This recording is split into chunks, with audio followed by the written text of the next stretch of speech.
Yo, j'espère que tu vas bien.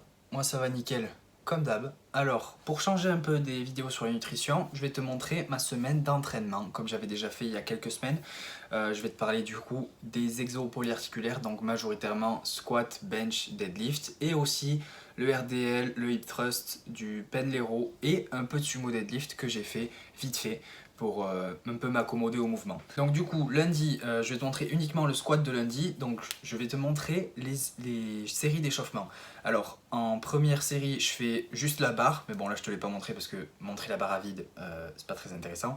Je fais toute ma routine d'échauffement que je t'avais déjà montré dans une vidéo dédiée à ça. Ensuite, je fais quelques répétitions donc avec la barre. Ensuite, avec 60 kg. Ensuite, avec la ceinture et 100 kg. Et ce jour-là, ma charge de travail c'était 120 kg. Donc au lieu de faire 100 et 120 directement et de faire toutes mes séries de travail, j'ai fait une série en plus à 110 où j'ai fait 3 reps. Donc là je t'en ai montré 2. Je fais 3 reps. Et après j'ai commencé mes séries de travail. Donc en gros j'avais 5 séries de 5 à 120 kg. C'est à chaque fois le même entraînement, de semaine en semaine, c'est les mêmes entraînements. C'est juste que je fais une progression linéaire, donc en gros j'augmente le poids au fur et à mesure des séances. Donc pour les séries de squats, les 5 séries de squats, j'avais fait une fois une séance à 115 kg, sauf qu'en gros il fallait que je me laisse une marge de progression pour pouvoir prendre une espèce d'élan, tu vois. Donc en gros, j'ai été redescendu à 102,5 il me semble, et de semaine en semaine, j'augmentais de 2,5. Du coup là, c'est 120 kg, 5 séries de 5. Et j'ai essayé de squatter de façon différente. Donc là, je sais pas si t'as remarqué, mais par rapport aux fois où je squattais avant, j'ai les pieds qui sont un peu plus rapprochés. Je me suis rendu compte que, bon, je le savais déjà ça, mais quand je descends pendant le squat, j'ai tendance à descendre vite. Et après, dès que je remonte, donc quand je descends, mes genoux vont vers l'extérieur, et quand je remonte, ils reviennent vers l'intérieur. Et du coup, quand j'avais les jambes un peu plus écartées, quand les genoux revenaient vers l'intérieur, ils avaient tendance à être un peu plus à l'intérieur que mes tibias. Légèrement, tu vois, mais ils l'étaient un peu plus. Du coup, je me suis dit, bon, je vais resserrer ma stance, l'écartement de mes pieds, tout en gardant les pieds dirigés un peu vers l'extérieur, parce que moi je suis plus à l'aise comme ça.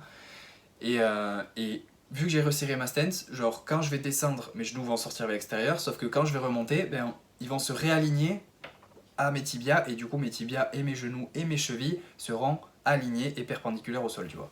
Donc c'est comme ça que je suis le plus à l'aise. J'ai déjà essayé de squatter aussi en me forçant à m'arrêter pile à la parallèle, mais en gros j'ai l'impression d'être moins puissant, plutôt que quand je descends à fond et que je me sers du rebond du bas du squat, tu vois. Mais bref. Ensuite, pour mardi, j'ai fait du développé couché en premier exo. Donc, je t'ai montré les séries d'échauffement pareil. J'ai fait une série à vide, à 60 kg, 80, 90. Et là, ma charge de travail, c'était 92,5. Donc, je fais 3 fois 6 le mardi au développé couché. Et je suis hyper content de la forme, franchement. Le développé couché, il fait que progresser en fait. Donc, c'est-à-dire que j'augmente le poids chaque semaine. J'ai augmenté de 1 kg les dernières semaines à chaque séance, tu vois. Mais là, cette séance, j'ai augmenté d'1,5 kg du coup, parce que la semaine d'avant c'était 91 et là c'est 92,5. Et je trouvais ça facile en fait, limite à 92,5. Donc bon, là tu vois, je te dis ça, mais en même temps on voit le mini grind de la dernière rep. Mais honnêtement, j'ai trouvé ça. J'étais plutôt à l'aise quoi, donc j'étais plutôt content de moi. Et la semaine prochaine, je sais pas, je pense que je ferai du coup peut-être 94. Comme ça, la dernière semaine, ce sera 95. Parce qu'après, ce sera la fin du programme. Et ensuite, voilà, je te montre le RDL parce que j'ai un peu écarté ma stance, tu vois, par rapport à d'habitude. J'avais tendance à avoir les pieds un peu plus rapprochés. Et j'ai un peu dirigé mes pieds vers l'extérieur. Et je me sens beaucoup mieux en fait. J'arrive beaucoup mieux à hinge, donc à faire une extension de hanche. Et je garde une tension constante dans la barre, vraiment, le mouvement est propre, je sens les ischios, le lendemain les courbatures sont abusées, et mon bas du dos est droit, donc c'est parfait. Et là, juste avant de décharger la barre, j'ai fait quelques reps au soulevé de terre sumo, tu vois que c'est vraiment juste pour les garder, pour me souvenir du mouvement en fait. Et là, je devais m'échauffer pour le hip thrust, et en fait ça fait plusieurs semaines que je fais ça. Au lieu de m'échauffer pour le hip thrust, plus j'augmente le poids, plus je m'échauffe pour le soulevé de terre. Et donc là, c'est 160 kg. J'ai fait 2 répétitions sans ceinture, ce qui est plutôt stylé. J'ai tendance à être plus patient avant que la barre décolle du sol. Moi, je sais que mon point de blocage, c'est le sol, en fait. Si j'arrive à passer le sol, ben la barre elle monte tranquille. Et le truc c'est que avant j'avais tendance à être impatient, j'aurais tendance à l'être toujours, mais tu vois il faut que je me force à être patient au sol quoi. Et du coup le fait d'être impatient et de ne pas attendre que la barre se lève, ben ça fait que je vais juste garder en tête le fait de soulever la barre et mon bas du dos va s'arrondir et il va essayer de se mettre dans la meilleure position pour pouvoir produire de la force, tu vois. Et du coup, moi, ben, je vais avoir tendance à avoir le bas du dos qui s'arrondit et c'est clairement pas bon pour mon bas du dos et pour le lift parce que après, pour le lockout, pour verrouiller le deadlift, ben, si je commence avec un bas du dos arrondi, c'est l'enfer pour verrouiller un deadlift. Donc ensuite, tu as vu le hip thrust et le pendlero. Donc le hip thrust, c'était 200 kg, 2 x 8. Et le pendlero, c'était 84 kg, il me semble. 2 x 8 aussi. Et là, alors, donc c'est le vendredi. Je fais du squat 3 x 3 à 145 kg. Je suis hyper content de cette perf parce que mon max, c'était 145 kg. Donc bien évidemment, ça fait plusieurs semaines que mon max, c'est pas 145 kg. Mais le fait d'avoir ce poids-là sur le dos et d'être capable de faire 3 séries de 3, franchement, je suis hyper content. Par contre, ça n'a rien à voir avec 120 kg le 5x5. C'est-à-dire que le fait d'avoir autant de poids sur le dos, même si c'est pas une intensité abusée, parce que je suis quand même capable de faire 3 séries de 3, j'ai une mauvaise proprioception, ou une proprioception, mais tu vois, qui est pas ouf. Genre, j'ai tendance à, des fois, engager les genoux avant les hanches et pas faire tout en même temps. Je suis un peu comme si j'étais maladroit, tu sais, avec autant de poids sur le dos. Donc ça, c'est un truc sur lequel j'ai besoin de travailler encore, mais le fait de mettre des charges de plus en plus lourdes sur mon dos, ça va m'habituer à ça. Donc pour le moment, il y a du mieux, mais je pourrais quand même m'améliorer. Je peux toujours m'améliorer, donc c'est plutôt cool. Et là, donc le samedi, je fais du déficit deadlift. Je t'avais dit dans la dernière vidéo sur l'entraînement que mon bas du dos s'arrondissait quand je faisais du deadlift, du déficit deadlift, et que je comprenais pas pourquoi, et que ça me faisait chier, et que j'ai été énervé. Et là, du coup, donc c'est la première fois que je fais du deadlift en mixed grip, donc avec une main en dessous, une main au-dessus. Et je me sens vraiment bien. J'arrive hyper bien à mettre la tension dans la barre. Donc si tu regardes attentivement, tu vas voir que la barre, avant que j'initie le pull, le fait de soulever la barre, elle se plie. Et donc en fait ça s'appelle tirer la slack de la barre, mettre la barre en tension si tu veux. Et ça veut dire que si tu commences à faire ton deadlift directement sans mettre la barre en tension, ben, c'est comme si tu allais taper un mur, tu vois, parce que la barre elle a une certaine élasticité. Et du coup, le fait de mettre la barre en tension, ben, ça fait que le soulevé de barre, il est hyper fluide.